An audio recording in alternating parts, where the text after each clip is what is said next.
Dear students of Standard 9, I am Tasmina Yasmin Hashi. Welcome you to the class of English second paper. Our topic is transformation of sentences. But before starting the lesson, let's see the question pattern of this subject. You know, total 100 marks in English second paper, grammar 60 and composition 40. In grammar items, there is fill in the blanks with clues. Next, fill in the blanks without clues, substitution table, right form of verbs, narrative style that is narration, changing sentences that is transformation, completing sentences, suffix and prefix, tag questions, sentence connectors, and punctuation. Among these, most of the items are done by you in the previous classes. Some are new, that is sentence connectors, tag questions, completing sentence, and some parts of transformation. In the composition part, the items are writing CV with cover letter. This is a new item for you. Formal letters or email, paragraph, and composition. These items are selected in your syllabus. You have to learn yourself. Today, we are going to start transformation of sentences. So let's see what is waiting for us. Transformation of sentences. In the previous classes, you have already done affirmative, negative, interrogative, exclamatory, imperative, this type of transformation, also of degrees.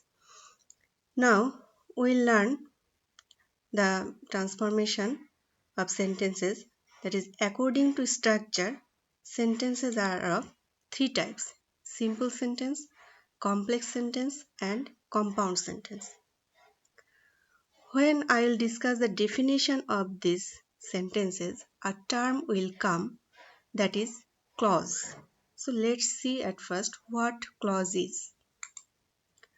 Clause means a group of words that has a subject and a finite verb and acts as a part of a larger sentence, that is called clause. Here the question may arise, what is finite verb? Finite verbs are those verbs that can complete the sense of a sentence and is changed according to subject, number, and tense. That means this type of verbs can be changed according to subject, number, and tense. Look at the example. She has a nice dress. Has. This is a finite verb.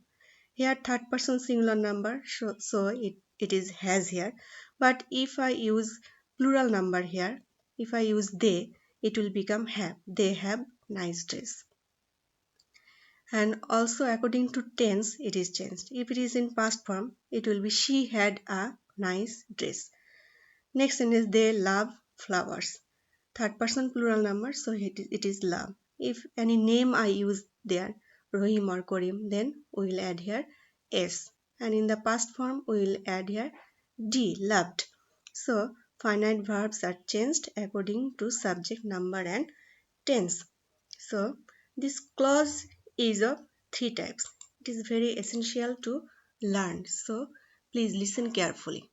There are three types of clauses, that is principal clause, subordinate clause, and coordinate clause. First comes principal clause. Principal clause, that means the clause that has one subject and one finite verb, and it can express meaning independently and does not rely on other clause. We can say the clause which can express meaning independently and does not rely on other clause is called principal clause or main clause or independent clause. Examples are, I found the book that he gave me yesterday. Look at the colored part. I found the book. This part expresses complete sense. So this is a principal clause. Everybody likes him because he is very honest. Everybody likes him. This is a complete sentence. It expresses the meaning full and it has one subject and one finite verb. So this is a principal clause. Next comes subordinate clause. the clause which has one subject and one finite verb, but it depends on principal clause to express its meaning. We can say that the clause that depends on principal clause to express its full meaning, and of course it is followed by a conjunction, is called subordinate clause.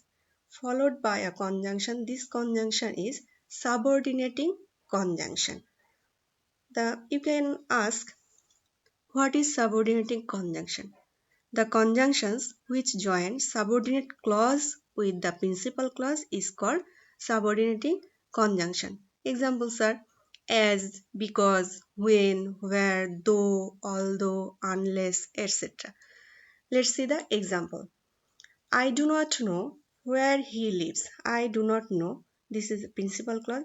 Where he lives, this is subordinate clause. That means where he lives, this part cannot express the full meaning without the principal clause. So this is a subordinate clause. As he was ill, he could not attend the meeting.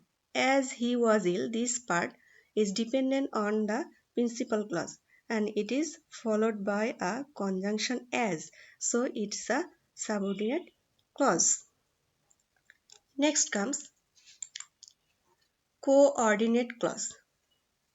Coordinate clause means when two or more than two principal clauses of same nature are joined by coordinating conjunction, that is called coordinate clause.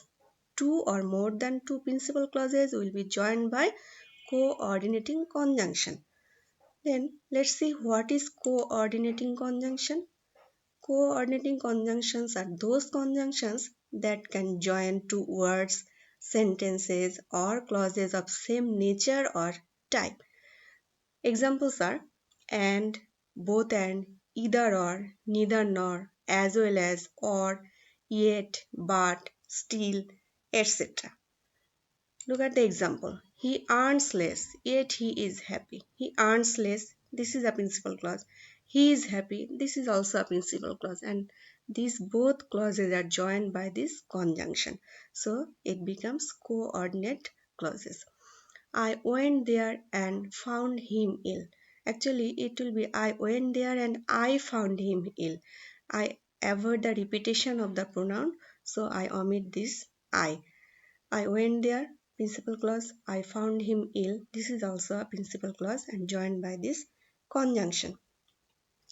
While discussing about clause, another word comes into our mind. That is phrase. What is phrase? Phrase means a group of words that has no subject or finite verb but act as parts of speech. That means parts of a sentence has no subject or finite verb, but they act as parts of speech. And that means they may act as noun or verb or adjective or adverb in the sentence. If you see the example, it will be clear to you. Let's see. Look, walking is a good exercise. Walking, the word walk with ing, and it acts as the subject of this sentence. So it is act as noun. So walking is noun phrase here.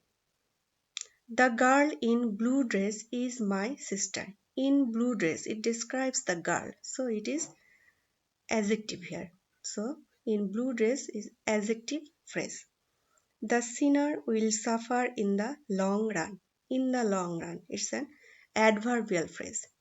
In spite of riches, the man is unhappy. In spite of, prepositional phrase.